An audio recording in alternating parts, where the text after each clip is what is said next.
Welcome to Backstage with Becca B, with special guest, Alex Puette.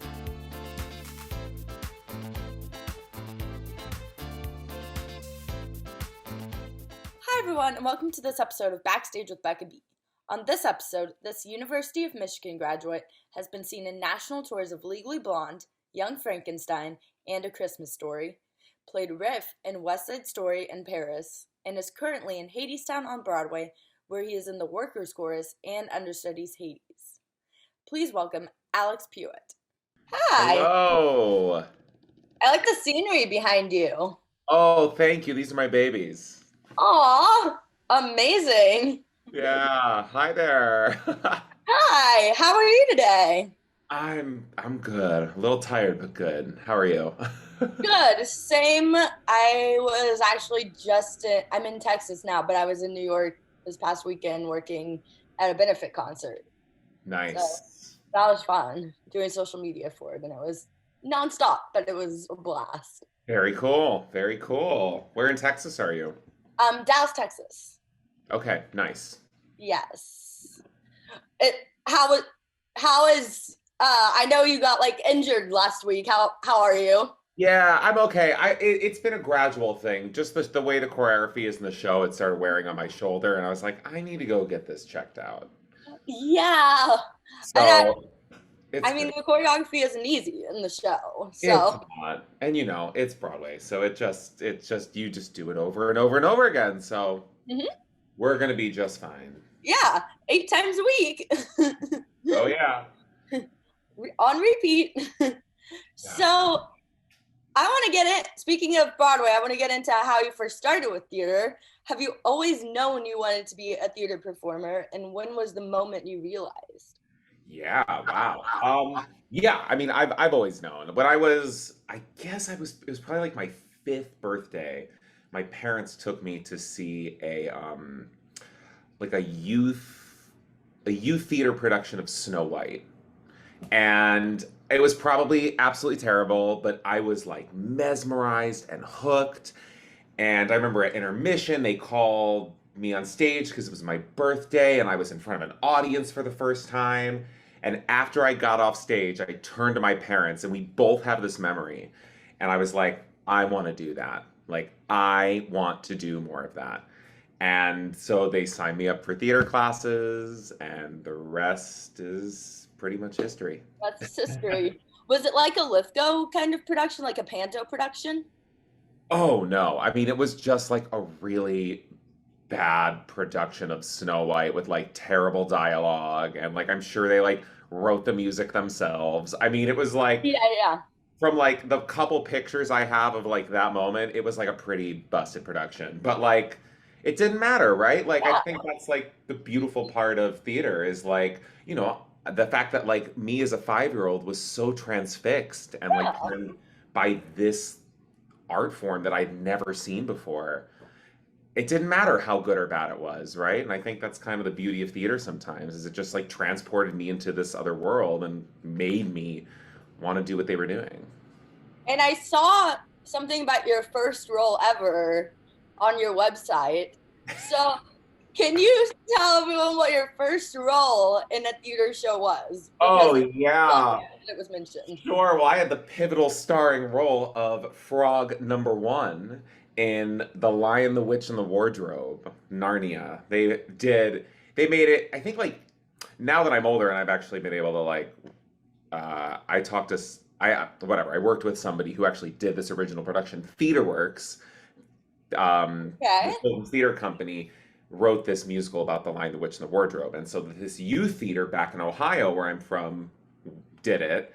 And so I was the frog, and I had this big, like, pillow of a frog thing, like, attached to my head, and these, like, gloves and tights, and I was the happiest I've ever been. It was everything I'd ever wanted. I remember it so clearly, and just being it was like the happiest I'd ever been as a kid, and I was like, I'm going to be doing this for the rest of my life. Like I knew it. I knew it immediately.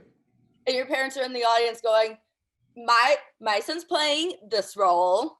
Oh yeah. Like, Well, this is actually a kind of a great story. My grandmother, who rest in peace, She was my biggest number one fan, and she one day the power went out when the at the show that she was coming to see, and they closed the curtain, and she walks up onto the stage in her high heels and fur coat and opens the curtain and goes, "Alex, are you okay, honey?" And I was mortified.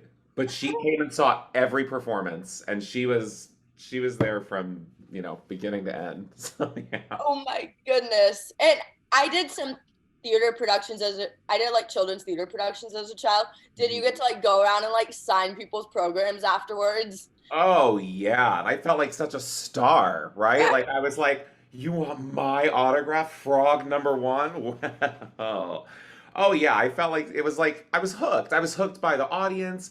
I was hooked by all the attention I was getting after, and I think most importantly, I was hooked by like performing and like being able to like be in this world and like in this community of like other kids that like to do what I like to do and like all of it. It's so magical. Yes, it is. It's just magical being a part of the whole scene. Yeah. So before I get into your college career, I want to ask, what was your favorite regional show that you think helped you along the way growing up? Pre-college, you mean? Yes. Oh boy, that's a tough question. That the biggest one that helped me along the way. Well, so I actually did a production of Bye Bye Birdie with through Pittsburgh Civic Light Opera, PCLO. Ooh. So Yeah. I lived in Ohio, but PCLO, this great regional theater, did a co-production with Playhouse Square. So I grew up in outside of Cleveland, Ohio, and so we had a great theater community Yeah. in Cleveland.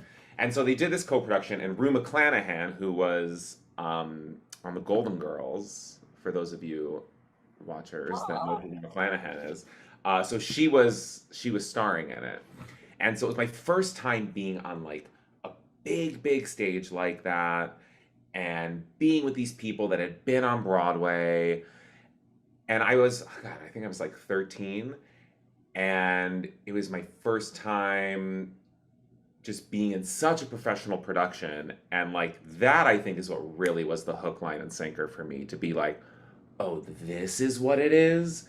Like being on this big of a stage with like these people and like the whole thing was just like such an incredible experience that again I knew when I was 6 years old, but like that was the moment where I was like, oh, now I need to start really taking this seriously. yeah, you got like the practice and stuff. You probably like rehearsals and Oh yeah. everything in. Oh yeah, being in that huge rehearsal studio with these people and the sets and the it was just like the grand it was the first time I'd been in such something like so grand, like with big sets and all these costumes and it was a step up from like the youth theater that I had been doing as a child. So that was a really cool moment. What a cool opportunity. Yeah, it was awesome. So I saw that you went to University of Michigan, Did go blue. has a great theater program. Mhm. So why did you choose to go there, and what was the most valuable lesson you learned there? Yeah. So I had looked at a bunch of schools and I had auditioned at a couple, and I got into two very good schools, and I won't say the other one, but it was a another great musical theater program. And I was going back and forth between the two. And when I went and visited Michigan, the students, the faculty, everyone kind of just like embraced me and we're like, oh, we want you to come. You're like, this school is so great. Like everyone was talking. It felt like a family. It felt very like supportive and nurturing. And this other school I went to, it will still a great school, and I have a lot of friends that went there and loved it. I didn't get that vibe, and so I also wanted to be like I loved Ann Arbor. I loved the college campus. I loved the feel of it. It felt like you were just at like college, and I really wanted that experience. And so yeah, I fell in love with it, and uh, yeah, and I never looked back. I do not regret that decision. It was the best. And then the most valuable lesson I learned there. I mean, I learned a lot, obviously. I would say the most valuable lesson that I learned, you know, this business is really hard. It's really hard, and nothing about it is linear. And while I don't think I figured that out in college, I do think that I learned to not take things personally. And that was a really big lesson because it's so easy when you're auditioning and when you're getting cast in shows, especially at college or like it's easy to take things so personally, right? When like 9.9 times out of 10, it isn't about you. And so when I was up for roles at college or up for roles in like little student productions or whatever, and I didn't get them, it was like my first kind of big rejection. And, the faculty was there to coach us and be like, look, it's not about you. It's about these puzzle pieces. It's about all these other factors that don't involve you.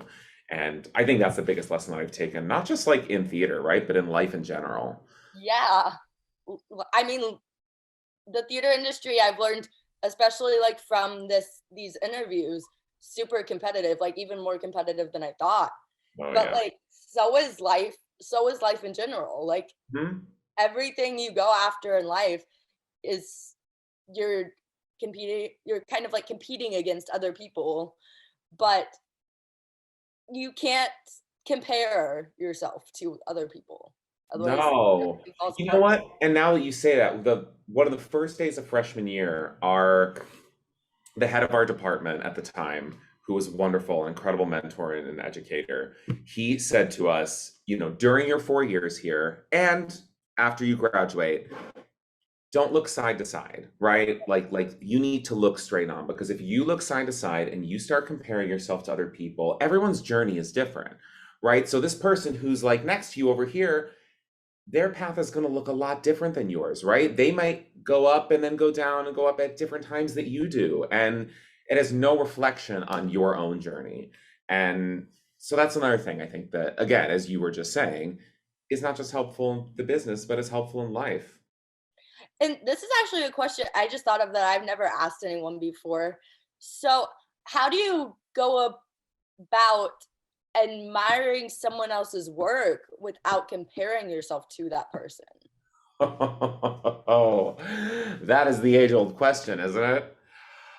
I don't know that there's like a one size fits all answer for that. I think for me, it took a long time to get there. I mean, if I'm being completely honest, right? Like, while I had a lot of successes in my career, um, you know, since graduating from college, it's I've struggled like a lot, a lot, a lot. And so it's been hard for me sometimes to watch peers, to watch friends, to watch people again that I've admired from afar and like continue to get the success while I'm kind of still like working my side jobs and like doing this. And I think the moment, well, what is helpful in those moments is to remember that I I belong in this business too, right? I belong in the world. Like I am my own person, and like it this unfounding belief in myself, knowing that like no, no, no, no, no, my moment's gonna come. It's gonna come. It might not come tomorrow. It might not come next year, but like my moment's gonna come. And my moment has come in some ways, right? Like I've had a lot of things that I can celebrate, but like Yes. that moment, that Tony Award, that Broadway show, that amazing role on a national tour, like my moment's going to come for that too. And I can rest easy knowing that if I keep going, it'll come. And I can be happy for this person in the meantime. And that doesn't mean that like I'm a failure because they got something else. Yes. So true. I mean, I can imagine how hard it is to watch and be like, don't compare yourself. Don't compare yourself. Because being happy for friends is so wonderful. Totally.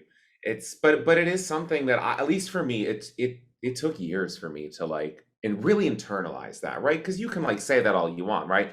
Don't compare yourself, like your moment's coming. Right. But until you like really feel that in your heart and like deep in your like body, nothing you can keep saying to yourself is going to make you feel that way. So that's the kind of thing that you just need. And I think it does come with like experience and like being in the business for a while and like, developing that confidence and that, belief. Believing in yourself, yes. So I want to talk about your first national tour, which Sure. I read it was Legally Blonde. Sure was. So that is a really cool tour to book, right? Like a first tour to book because Yeah. it had and still has such a big fan base. Hmm. So first of all, what was your audition process like for the tour? Sure. Okay, so I graduated college in May of a certain year. And so I graduated in May, and then I went to do shows at the Muni in St. Louis. So I was Oh, doing, yeah, so that's how I got my equity card. I actually got my equity card the summer before, but I went back to fun. doing a production of 42nd Street. And so this was right after I graduated college in like May, June. I was doing 42nd Street, and the agent that I booked from my senior showcase called me. It was my very first, it may have been like my second audition. And he was like, "Hey, I know you're in St. Louis, but this role just opened up in the Legally Blonde National Tour. We think you'd be perfect for it. Can you fly in?" And Ooh. so I talked to the director of the Muni, and he's like, "You can miss one day." And so I flew back to New York City. I auditioned for the show. I was there all day. And at the end of that day, at like, I think it was like 9 o'clock, 10 o'clock at night, we were still there. And the casting director came out and was like, "You booked it. You start rehearsals tomorrow." Oh my goodness, how quick. It was so quick. That's So then, really so then my agent had to call the Muni and be like, "Hey, so we know he's under contract there, but he just booked this tour, really big deal." And they were very gracious and they let me out of my contract. And then I went right from there, picked up my suit. I flew back to St. Louis, packed up my suitcase, and then flew out to the national tour and started the next day. It was wow. it was wild. It was very quick. It was one of those things where like 4 days before, I had no idea that in Yeah. 4 days I would be starting rehearsals for a first national tour of a hit Broadway show. Yeah. Oh my goodness. So they knew that day that they were casting that day and they wanted to find someone that day and they were like, "Oh, Yeah. okay." Yeah, so I got lucky because, well, I got lucky because the person who was leaving, it was kind of like a short notice thing. And so they wanted to bring someone ASAP. So they knew that this audition was going to happen. They were just going to like do quick, quick, quick. They weren't going to do any callbacks. They were going to call in the like 15, 20 people that they thought were super right for this role.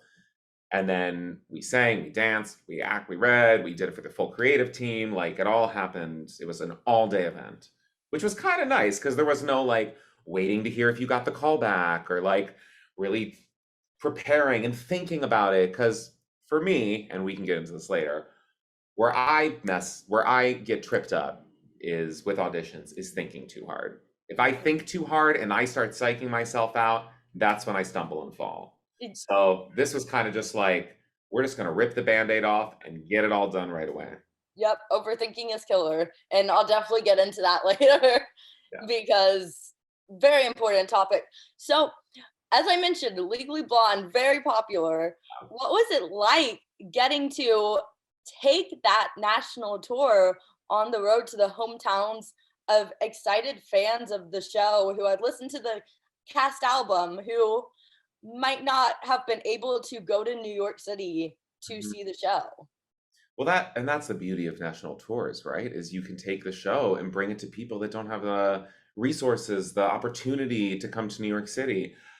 I mean, I was one of those super fans of Legally Blonde too. Like I had seen it on Broadway. I had watched the MTV special. Like I loved it. And so I couldn't believe that I was going to be in that show. I was like, "Wait, I'm going to be on the national tour of this show? Like I get to be in it? I don't just get to watch it every night?" I was like, "This is so awesome." It was, it was wild. It was the best part of the whole process was just like you said, going to these towns and seeing people loved that show, still Yeah. love it. And and we had so many incredible fans that would just be at the stage door and just telling us all these stories about the show, like help them get through high school, help them get through middle school, help like it was a lot of younger kids that like the show like really meant something to them. And when you're doing a show 8 times a week and you're just like kind of in the run of it and like you ultimately just start to like, it's a job and it's fun, but like you're just kind of doing it. And then when you hear those stories, you're like, oh right, what I'm doing, it actually means something to people. Like, This and is that's why. really wonderful. And that show especially, right? It just had such a cult following and it was so much fun to do. It was a lot of fun. Why do you think it still has that cult following to this Yeah. day? hmm I think the music is great. I think some of those songs are just so catchy and so fun. And I think that story of Elle Woods is just like really inspiring to people. Like, you're told that you are one thing and you can't ever stray from that and you have to live in your box and that's kind of your life. And then Elle Woods goes, absolutely not. Like, I am so much bigger and better than what everyone thinks of me, and then goes and achieves it. Like, that's such a Yes, hero story that like I think we can all relate to in some way. And I don't know, I just think it's a wildly inspiring story that like if you don't give up, it if you continue to persist, so it will happen for you. And again, it might not happen in the timeline that you want it to happen in, but it will happen. yep, yep. It speaks to everyone, It no does. matter It's what. just fun. Like, come on, like what you want, like that band number, I mean the jump rope number, like it's fun. It's just this like fun show to watch on top of it being like a great story and like with great characters and a great message. Yeah, one of those shows you could go see over and over again. Totally. Yes, and I mean, people love theater shows like that. hmm So another popular show you've been a part of was West Side Story, which I saw you got to do in Paris. Yeah. What was it like getting to perform and do something you love in a Hmm. city like Paris? That experience was wild. So that was another one where I was a replacement of the riff. So it was the international tour of West Side Yeah. Story, and they were doing a sit down in Paris for 3 months. Wow. And actually, my very good friend Andy Jones was riff at the time, and right before they got to Paris, he booked Cinderella on Broadway, and so they were Ooh. looking for a replacement for him to do the run in Paris. And whatever, I auditioned. I was like, I'm not gonna get this. Like, I don't look like a riff. Whatever, I'll go to the audition, but like, there is no way I'm gonna get this. It, That's when it always happens. well, And so I think I only had a couple weeks and then I like rehearsed in New York for a week and then flew to Paris, rehearsed for a week and then went on. And that was incredible because a lot of people in France and Paris speak English, but like it was one of those things where there were also subtitles in the show. But that we were at the Theatre du Châtelet, and I'm sure I'm pronouncing that in the worst accent possible. But the theater, these like old time like European theater houses are I can imagine. huge and ornate and just Stunning. they're just like rich. They're nothing like you see in the States. And so getting to perform that show with like a 30-piece orchestra and a huge set and like for people who were moved to tears. I mean, fans there were not like fans here. They were so, it's so funny. You think Parisians, are like Right. ugly and like stuck up and like, but they were so gracious and they For real. just because they don't get a ton of musical theater over there. Yeah. And they love a tragedy. They love a tragedy. And so That story, yes. they just, I mean, we were sold out every night. It was magical. And to do a show in like this city, I'd never been to Paris before. So like You got that to was like explore. I got to live in Paris for 3 months. Like, how amazing is that? Like, and when like that's why I also love this business, is because like when would I ever get to go to Paris for 3 months and just like live and get to like have my coffee shop and like this and get paid for it?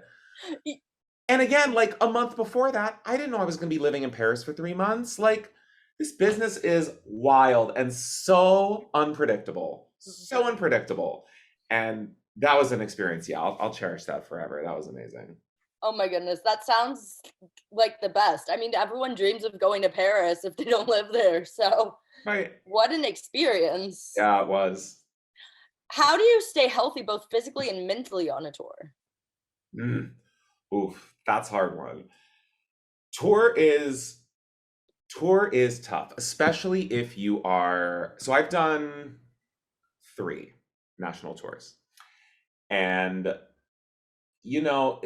I've been very thankful that they've been equity tours, so there were no one-nighters, there were no that. Honestly, for those of you who have done that, I think you are saints and heroes. I don't know how you do it. So, And I think people that do that are superheroes, truly. I can't even imagine. But we would have times where we would be like in a city for a week, and then on our day off, we would travel and then do the show for a week, and then on our day off, travel. Like we would have a couple week stretches like that.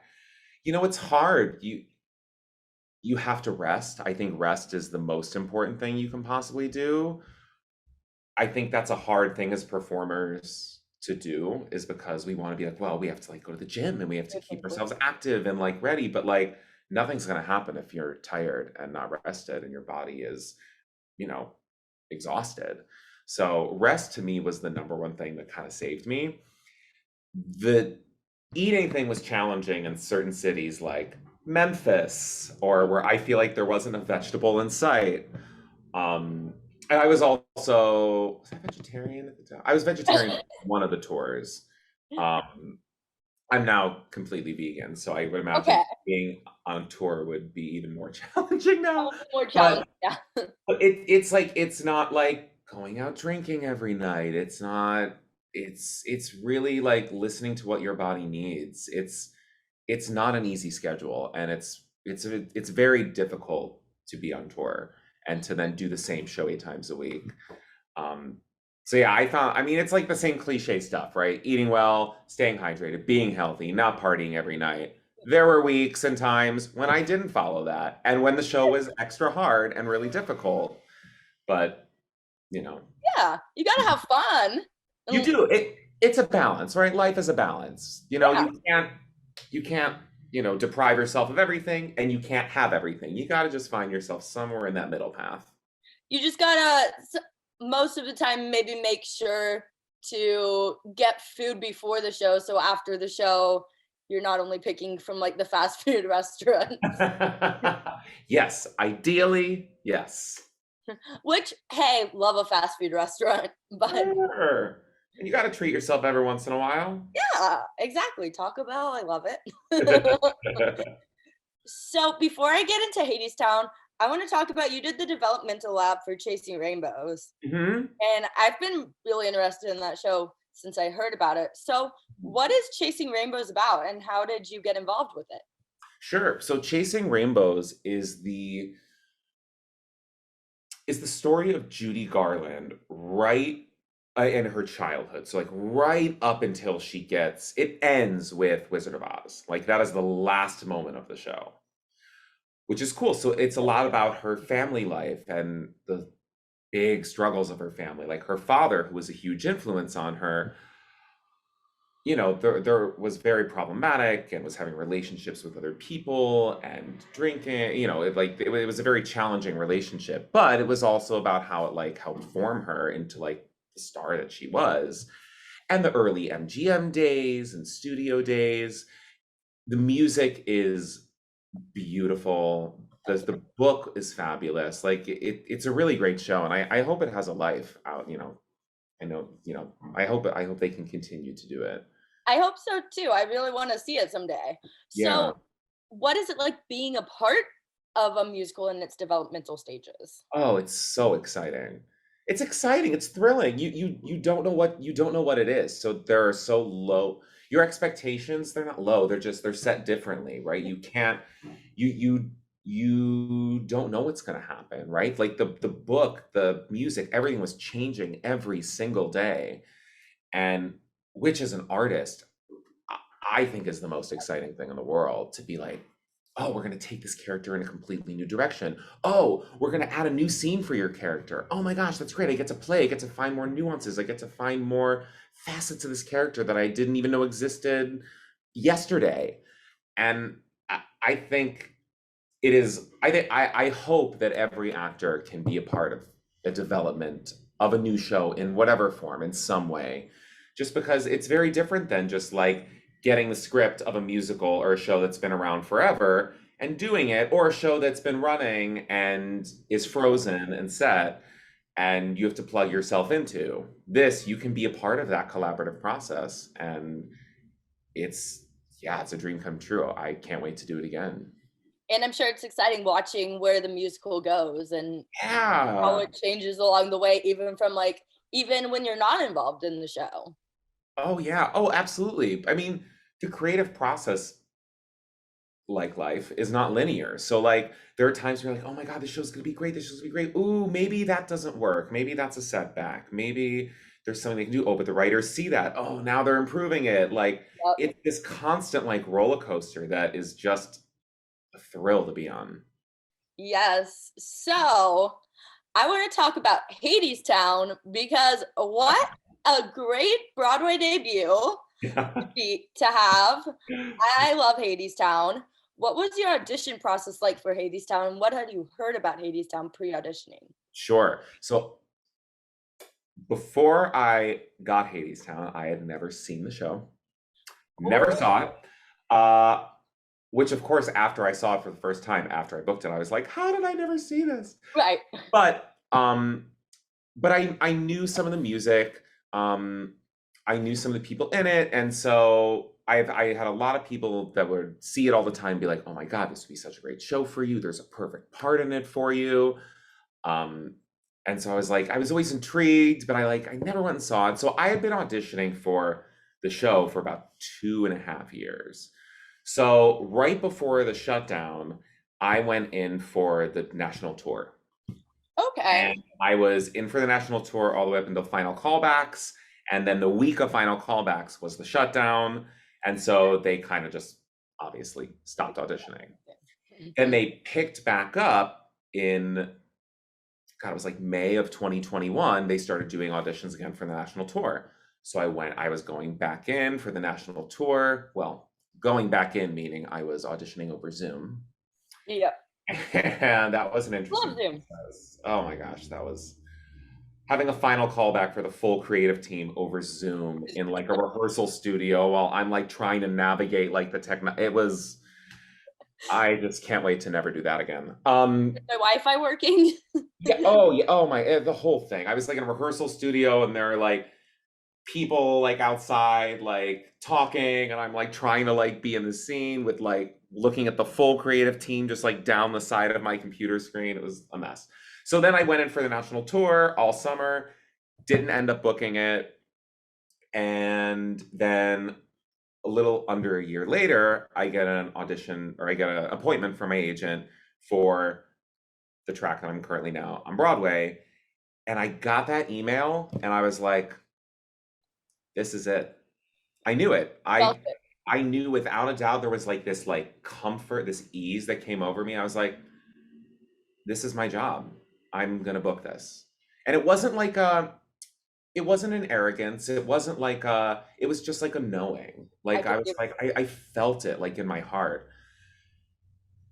Because leading up to this audition, I, I think I've been doing this for a while. I've been in this business for a while. Maybe I haven't had a Broadway show, but I've done a lot, and I failed a lot, right? And I think you learn from failure. And I had always thought that a job was going to make me happy. I'd always like gone into an audition being like, this is the job I need to be happy, to move on, to XYZ. Either way, the job I needed for something. And sometimes I booked those jobs and sometimes I didn't. And it was right before this audition where I was kind of having this troubled relationship with show business. Do I still want to do this? It's so difficult. Like the lifestyle is so hard. I love it, but how much longer am I willing to do this? And I was kind of like, I'm going to give it one more year. I'm gonna really give this like one more year. And if something happens, great. And if it doesn't, I'll be okay. I have an amazing husband. I have a dog. I have my plants. I have a great life. Like, I don't need show business to make me happy. I want it to add to my life experience, but I don't need it to be a complete whole person. And so when I got this audition, I was like, I'm gonna get this. Yes.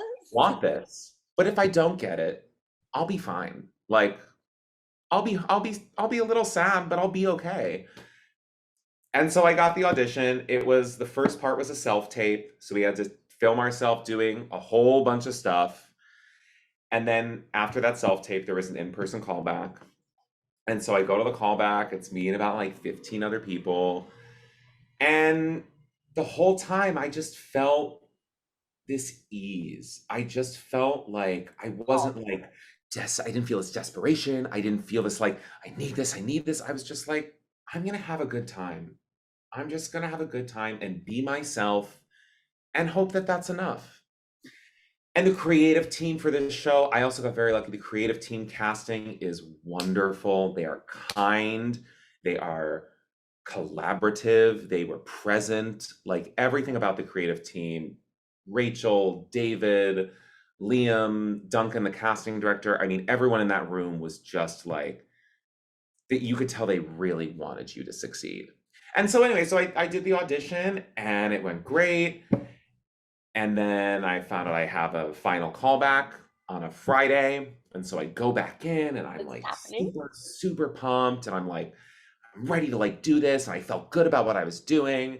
And I do the final callback.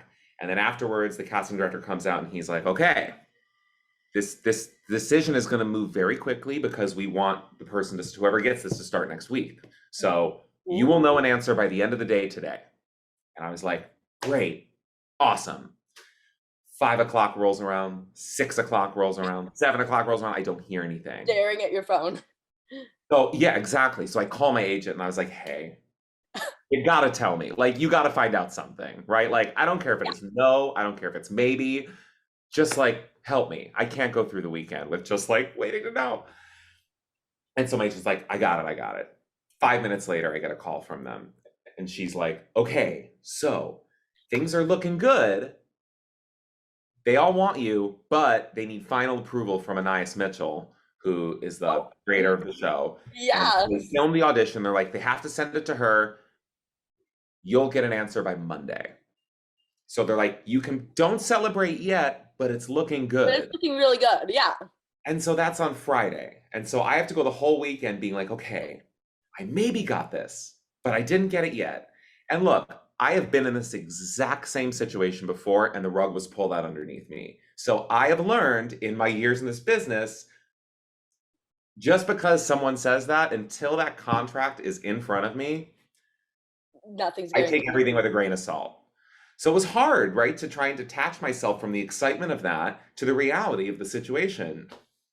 It was a long weekend. I can Monday, imagine.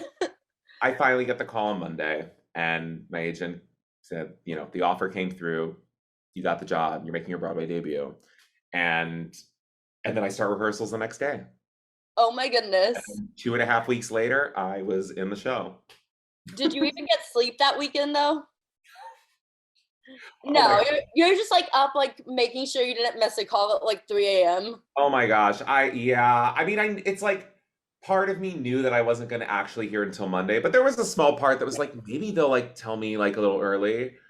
Yeah. It was really hard. It was, I the only person I told obviously was my husband. So like there was just the two of us. Like he helped calm me down, and like maybe he's like, just be present, be in this moment. Like he helped me stay grounded, but it was a tough weekend. Yet there was still this assurance that like I was like, no, but this is my job. Like I know this is my job, and like I know anything can happen in this business. And I know that like things like this have happened to me before, but like there was still this deep knowing that like, no, I got this. You kind of manifested it for I yourself. totally believe I manifested it. I And I believe. believe that the right job came at the right time, right? Yeah. Like this is my Broadway debut in a show that is so beautiful and so the role I'm in just fits me like a glove, like to all it caters to all my skill sets. And I don't know, I get it, it feels like it came at the right time in my life. Also, when I sort of made this decision that I don't need show business to make me happy, I feel very settled and grounded in my life, and that's when this huge opportunity came to me. If this opportunity would have came to me Timing. 5 years ago, 4 years ago, I don't know that I would have booked it. I don't know that I would. I just believe that the right thing happens at the right time for the right person. And again, I said it earlier, it didn't happen in the timeline that I wanted to. I thought I would book my Broadway show a year or two out of college. It took me 13 years out of college. But it happened because I persisted, I, Going. and I kept believing in myself. Yes. I think that's really important to point out that, hey, if your Broadway debut doesn't happen right when you get out of college, like that's okay. It's rare that it does. Absolutely, 100%. It rarely does. And yes, it does happen to some people. And for me, I love Michigan. I'm so happy I went there, but it was kind of difficult to go to a school where so many people graduated and had a lot of success. And I had a lot of success too. I didn't have my Broadway show, but I had Yeah. Legally Blonde, I had these great jobs, but it wasn't that Broadway show that I was sort of conditioned to believe is the end all be all, which, while it's incredible and while it's been a dream come true, I also know that it's not. I still had an amazing career before my Broadway show. Like, I did amazing things with amazing people and had amazing artistic, deeply creative experiences that weren't on Broadway. And I had a very fulfilling career. And I am so grateful to be in this Broadway show. And I do think because it took me as long as it did, I'm able to deeply appreciate it because I did struggle for a lot to get there. Um, but it doesn't happen for everybody right away. And those were not the stories that I was told in college. We were always told, hey, this person graduated 3 years later is getting nominated for a Tony Award. This person graduated and a day later they booked a Broadway show and they haven't stopped working. And while those stories are great and inspiring, It doesn't. I wish I would have been told a story. Hey, this person graduated. They've kind of been struggling a lot. They've been close. They haven't quite gotten it. They've gotten great regional gigs. And then 15 years later, they booked their first Broadway show. I didn't hear that story. And so I guess I wish I hope that someone watching this or listening to this can hear that like it doesn't happen in a timeline that is linear. It doesn't happen in a timeline that you can ever predict, but it can happen if you just continue to stay on the course, keep your gaze forward. Again, things like we talked about, not looking side to side, not comparing yourself, and knowing that it can happen for you too if you just keep going. Yes, and you got to take shows to people, you got to perform shows for people who might never get to go to a Broadway show to New York City. Absolutely. You know, my therapist, he's amazing and he only works with artists. And he always says that artists are like shaman. And because like the work that you do is very important to other people, right? Like taking shows. And he's like, you are called to go, you are called to do where you're meant to be. So like if you're meant to be in Washington D.C. doing a regional theater, like to take a show and like give someone in D.C. that experience, that's where you're meant to be. That's where you're called to go. And like you're not always going to be called to be in New York City because there's a lot of art here, right? But there's not a lot of art in Des Moines, Iowa, in Sacramento, California, and all these places that like they need artists too. And so sometimes you got to go there and do the work. And I just got lucky that this time I happened to be called to be in New York. Yes. And you get your plants in the background and Yes, and I get to you be home. get yeah, you don't have to like, "Oh, can someone water my plants?" Oh, yeah. I don't trust anybody else to water my plants. Oh, I mean, That's like my mom wouldn't ever trust me to take care of her plants, and Yeah. she'd be They're like, my pride "No, and joy. absolutely not." So And if you want more plant content, I just started a Broadway Plant Daddy Instagram. So you ooh! can follow me at Broadway Plant Daddy. Oh, I'm gonna put that in the Put that in description the show in notes. lower thirds for sure. So I have to ask, what was your rehearsal process like for Hadestown? Quick. Very quick.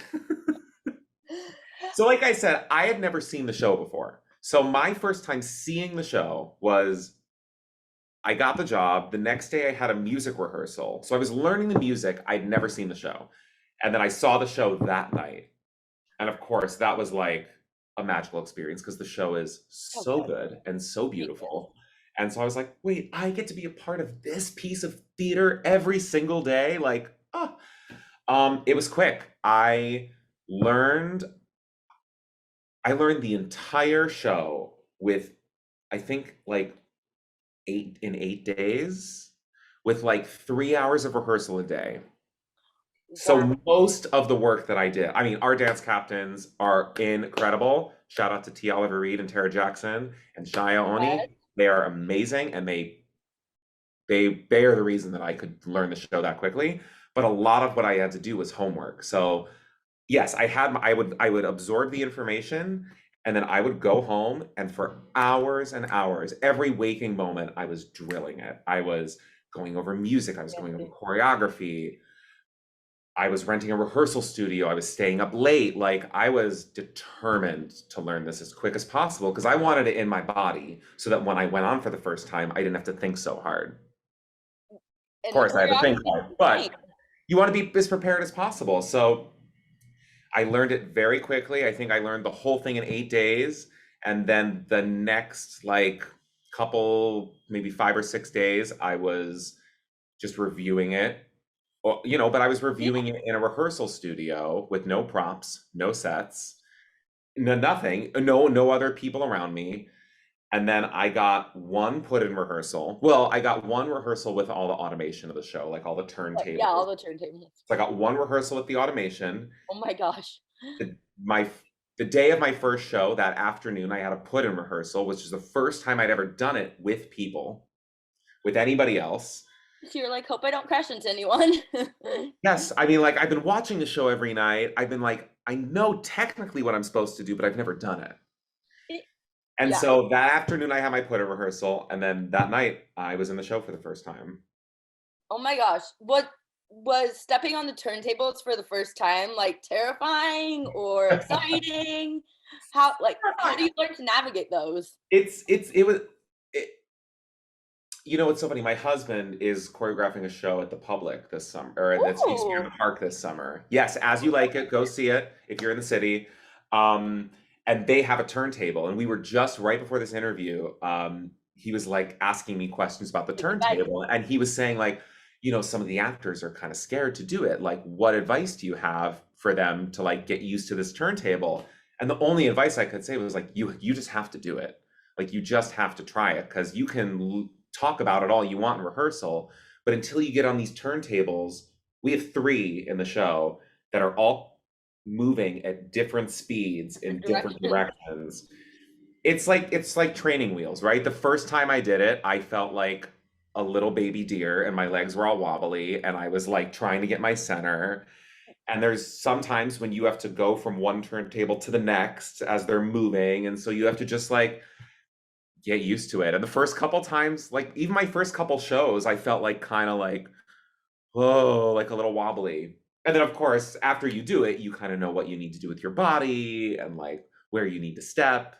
And so now I don't think about it too much, but like those first couple shows, it was just like Yes. And also you do some lifting too in the show. a lot of lifting. So how do you learn to do the That lifting and work with other people about that like, aren't there. yeah, like work with, yeah, like how do you practice that? I I guess you think don't?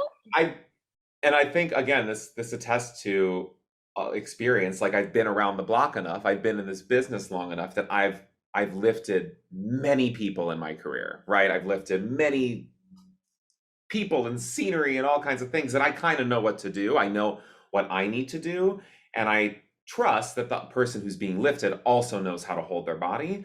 And so it was the kind of thing where like I ran the lifts a couple times with them, and by a couple times I mean like once or twice before my put in, and then we just kind of did it. And I do think it's the thing that like it is, I'm glad I had a lot of experience under my belt before going into this show. Like, I'm glad this wasn't a show that I got right out of college. Because even like the show, like Legally Blonde, that I did right out of college, like, I made a lot of mistakes. Like, I, I had never done a show at on that scale, at that caliber before. And so the best way to learn is failure, right? And I failed a lot and I struggled a lot. And that's how I've learned. And that's how I've been able to have this experience so that I can go into something like Hadestown, which is quick, and be like, oh, I know exactly how to lift this person because I've done this in this show and this show and this show. So I don't need to really like think about it too much, right? Because I know what I'm doing. And like that's the other thing with experience, is that it's the only way to sort of like learn and know exactly what to do. And you got to have that mutual trust too going. Absolutely. Right. And I think after, you do it once or twice and the other person knows you're not going to drop them, or that they can like begin to trust you, and then that just makes the ease of it all more. Yes. So, what was the day you made your Broadway debut like? And also, I'm gonna put this in the same question, kind of. Do you have a favorite song in the show to sing as a worker, and why? Sure. So the debut was really spectacular. It was really special. My family came in from Ohio. I had my I had a couple of my best friends in the audience. My agent was in the audience, which it's so funny. Everyone's like, we want to come see your first show. And part of me was like, can you come and see like my third show, my fourth show? Because that first show you do, and I experienced this when I went up for Hades for the first time. It's like, you just want to get through it and not fall or drop anybody. That was like all I cared about, right? So I'm sure I was like in it, but like at the end of the day, my mind was just like, I was just like counting everything and just making sure I didn't mess it up. But walking out onto that stage for the first time, it's kind of great because the whole cast in the first one of the show, everybody comes on the stage together as the house lights are up. And so you do it, and a lot of people who've never seen the show don't know that's going to happen. So it takes them back and they get surprised, and hearing that audience for the first time, and just then the show happens and curtain call comes, and I remember standing on the edge of the stage, looking up and being like, I did it. I Like, did it. wow. I made my Broadway debut. Like, I'm on Broadway. The thing that I've wanted since I was 6 years old, that took me decades to get to, and of hard work and perseverance. I'm going to cry thinking about it. I did it. I got it. And that was so overwhelming to me. And then to see, like, to look out, and then my family and my husband are in the like seventh row and just like crying and cheering. Like, I will never forget that moment as long as I live, ever. And the cast, everyone was so supportive and like cheering me on. They decorated my dressing room afterwards. Like, it was so special. They were so, I've been a part of a lot of casts and a lot of companies, and I can say for certain that this company is, they're kind, they're supportive, nobody everyone checks their egos at the door, and so they were able to like be there for me and celebrate me, and it was a magical moment. I'll never forget it as long as I live. And what is your favorite song in The Workers Oh yeah. to sing as a worker? Oh my gosh. That's a hard one. I think I have my favorite that all the cast is in. What's your favorite? The Chants, both of them, Everybody loves Chant. That's my mother's favorite song. both of them, so good. Chant, I think that moment in the show is incredible. I think the way it is staged and choreographed is so smart and so perfect. I think the way the movement expresses, like, you know, you're introduced into Hadestown for the first time. And so I think that the way that it is crafted is just so perfect, and I think really helps everybody get into that world. It's very hard to do. I can imagine. I mean, It's that involves all the turntables. it's turntables, it's you're bent, a lot of it's bent over, and the way like it doesn't feel great in the body, but it is such a cool moment, and you know how what a cool moment it is when you're in that show. I love living it up. To me, that number is It's just fun. it's celebratory, it's fun. I get to dance. You get to like you're with everybody, and like it feels like this like group effort that we're all like doing and celebrating. So I think that's my personal favorite moment in the show. Um, but it's What's hard. your favorite moment as Hades in the show? Because Hades is super different than being in the workers' chorus. I'm sure you Hades have fun doing Hades is super different. My favorite, that's really easy for me. The second chant two in the second act.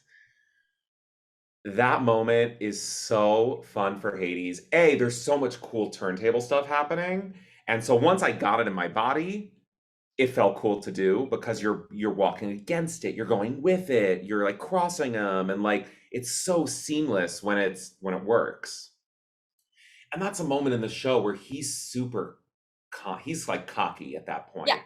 And so I feel like that moment I can just like I can really channel that character and feel powerful, and yet feel this like ease about the power. And so that like when it gets to that moment where he's on top of the balcony and he's saying like I conduct the electric city, like this is favorite. my place. It's like it just like the whole number escalates to that moment. Oh, good. I'm getting goosebumps thinking about it. I mean, again, so much of it is geniusly staged by Rachel and choreographed by David, but that moment for me as Hades is just one of the coolest moments and makes me feel like a badass. I mean, by that point, I'm in the show. Whenever I'm watching, is I'm just like, why am I cheering for Hades during this song? What's Totally. happening? But I think that is a testament to the show and the writing and the staging is because you are kind of rooting for Hades, right? Like you're kind of rooting for the bad guy. And I think that is a very cool and very difficult thing to achieve with a villain, right? Very much But so. it allows you to have empathy for him. It allows you to like so that when he kind of crashes and like he gets very vulnerable, like only moments later in the show, you can really empathize with him and you feel for him. And that's powerful. Yes, for sure. So, also, I'm curious, how do you make a role like Hades your own when you step into that role? Totally. That's a great question because Patrick Page, who's been doing it now since the labs, like the workshops, he's been doing this forever.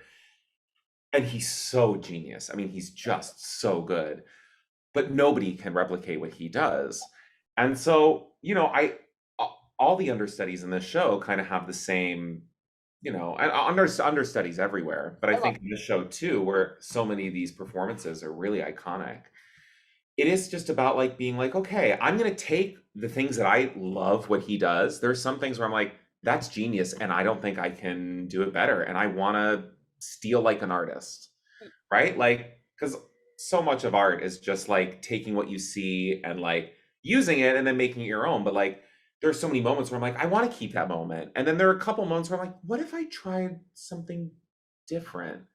And I've gotten to do the role maybe like 6 or 7 times, That's a good amount. which is great, for only being in the show less than two Yeah. months, that's pretty amazing. And I have some more chances to do it later in the summer.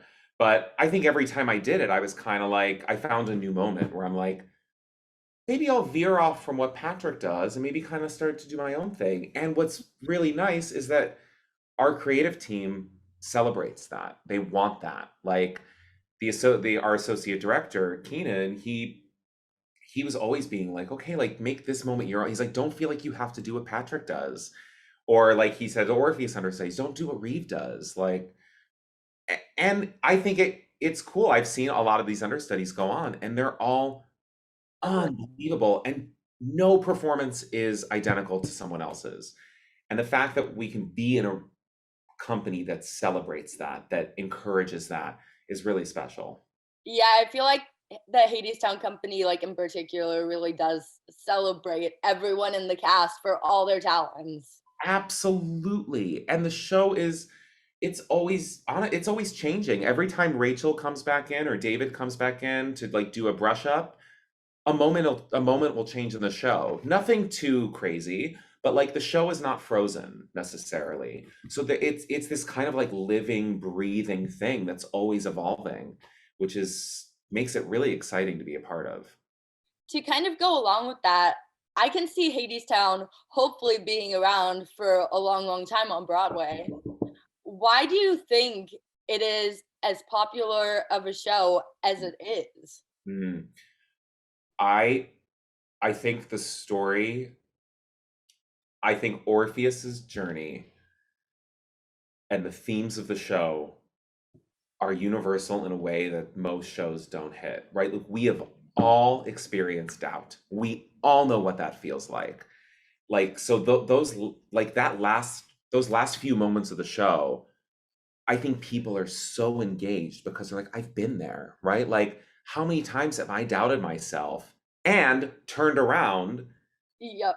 right? Like, I think the whole like, for me, what the show means to me is like, and what I felt learning Hades, what I felt learning the show, where I had so much self-doubt, right? I'm like, can I really do this? Like with Hades, I'm like, oh my God, Patrick's performance is so amazing. Like, can I ever live up to this? Can I do this? Is this something that, I had all the doubt in the world. And for me, it was like, just don't turn around, right? If I turn around and like engage with that doubt, I will fail. But if I can just keep going, right? And just know that if I can get to the other side, right? And let doubt will be there. Doubt, those fates will It's be always there. there. It is always, it is inevitable. Doubt, Ignore it. anxiety, it is all inevitable. But it is our relationship with it that determines how well we succeed.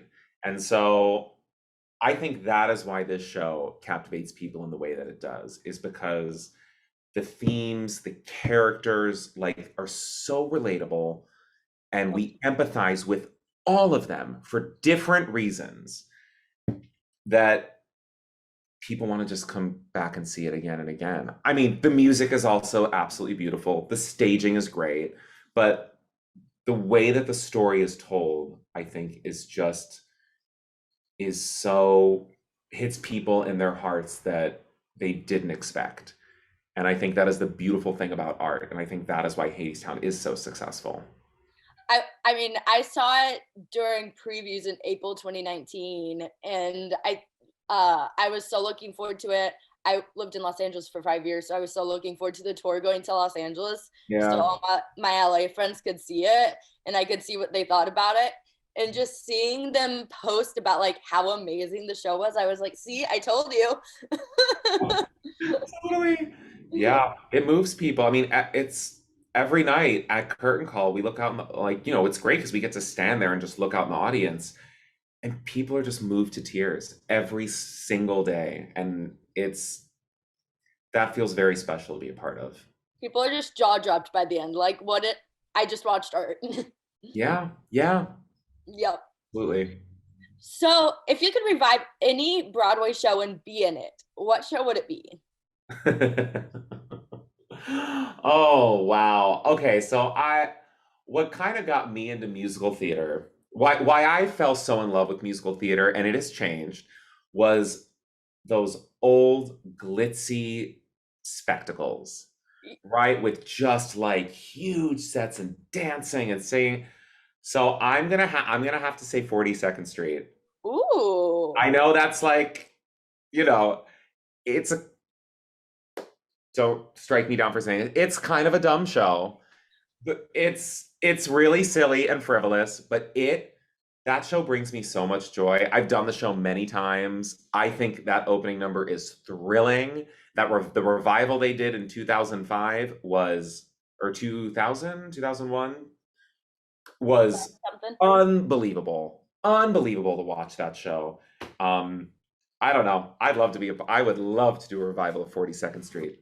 There's something about the old shows that are just fantastic. I mean, I just saw the revival of Funny Girl, and I'm Yeah. like, it's so different than modern shows. It is, and it's an escape in a different way, right? Like Yeah. they're funny, they're silly, and a lot of the good ones though has still have some heart to them, so you can still feel, right? But it is they're very different, and I don't know, I love them in a different way than I love something like a modern musical like Hadestown. But Yes. still love it. Like to me, that's why I fell in love with musical theater. Yes, exactly, exactly. So I want to get into audition tips. Do you have any audition tips for people, whether they're starting out in the industry, just graduating college, or have been in the industry for a while and maybe they are like struggling a little bit? Sure, sure, sure, sure. They feel like they're struggling. Yeah, I mean, I kind of touched on this earlier, but I mean, there's all the cliche things, right, that you hear all the time, right? Don't take anything personally. Um, be yourself, which all of these things are they're very valid, right? Like I believe the reason I got Hadestown was because I went in that room and I was myself, right? Like I didn't try to like put on an act. I wasn't trying to like be somebody that I wasn't because ultimately they want to work, they're going to want to work with you, not this like version of you. So yes, all of those things stand. But for me, and again, I said this earlier, you don't need that job to make you happy. You don't need that job to be a complete whole person. Hopefully, if you get that job, it will add to your experience. But like, you're going to audition hundreds and hundreds and hundreds of times and get a handful of them. And that's everybody, right? Like, every single actor has auditioned way more than they've ever booked a job. And so, all you can truly do is your best and be yourself. But like, you don't need that job to make you happy. And you'll, if you get it, fabulous. But like, it's, if you can go in just knowing that I'll be okay, I will be okay on the other side of this, regardless of what happens, regardless of whether I bomb it or don't bomb it, or get it or don't get it. You know, at the end of the day, you will be okay, and the right thing is going to come when it's supposed to happen. So, frankly, although I look back at the things that I really wanted and didn't get, and now in hindsight, I'm like, I'm so glad I didn't get that job then, because then I wouldn't have had this experience. Then I wouldn't have been able to go to this life event. And I wouldn't have booked this show and met this person and all of this. Like, it's all cosmic, right? Like, my wonderful therapist always says, all the roles have been cast already. Like, it's all been cast. And now it's just showing up and doing the thing and seeing where you've landed in that pile. And like, and to know that it's not going to be linear. Like you will get great jobs and then you might go a year without working and then you'll book another great job and then you might book some smaller jobs that maybe don't pay as well. Like the whole it's ultimately I do believe we move in this forward direction, but it does this, right? Like it's not a clear path. Yep, kind of a roller coaster ride sometimes. Yeah, absolutely. Who inspires you in the theater world? Is there anyone in particular? Um yeah, I mean, who inspires me in the theater world? I mean, I would say my teachers. I know that that's not like, I know you wanted like a I love big that. Broadway actor name, No, but I it's, love that.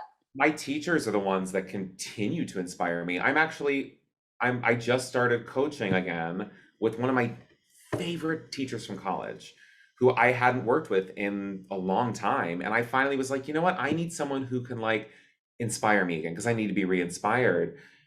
And so I reached out to her and I was like, can we work together again? And to Yeah. me, just working with her and being able to coach with her and like those to me are the people that are inspiring because they continue to do the work, they continue to teach emerging like these artists that have either been in the business or coming up in the business. And I personally wouldn't be anywhere without the people that have helped me along the way. And so I'm gonna say my teachers. I love that answer. Yeah. It, that that's a really good answer. Thank you. Okay. So before I get to my last question, where can people follow you on social media to keep up with you? Sure, you can follow me at a Puette, so that's Puette. Not on Twitter, but I'm on Instagram. And again, if you want to see some fun, more plants, I'm Yes. trying to intersect theater and plants, so you can follow at Broadway Plant Daddy. Does all the cast know so they can get you plants? Oh yeah, I've already started helping Joelle Blackman, our Persephone, get plants for her dressing room. I'm helping the Fate dressing room. I just got helped them buy a Yes. new pro light. I actually just got a text from one of my other castmates. He was like, "Help me with this plant. I have a home that's dying." SOS. What do I So, do to save it? so we'll see. So, lastly, besides the plants, do you have anything you want to promote or talk about? Um, Or you can just promote Hadestown and be like, I was hey, gonna say, come see Hadestown. It's the cast is changing. T. Oliver Reed just went in as Hermes, and he yes, is fabulous. He is unbelievable. Come back and see the show. Follow me on Broadway Plant Daddy if you want some good plant tips and to see some good plant photos. And just go see a Broadway show. Go support art no matter where you are. Go see your community theater. Go see your regional theaters. Go see the concerts. Like, they need you just as much as you need them. yes, yes, they do. Absolutely true. Well, thank you so much for taking the time to join me on my interview series today. I Yeah, thank really you for enjoyed having talking with you and me. hearing about your career, and I look forward to getting back to New York and seeing you in the cast of Hadestown. Come on back. We'll be there. I love Hadestown. I can see it multiple times. Me too. Thanks for watching this episode of Backstage with Becca B. You can follow me on Twitter and Instagram at Becca B Talks TV. Or for more exclusive content from this interview and more, you can follow me on Instagram and Facebook at Backstage with Becca B. Make sure to subscribe to my channel and like this video, or if you're listening on Apple Podcasts, go ahead and give me a 5-star rating. Thanks for tuning in, and I'll see you guys next time. Bye!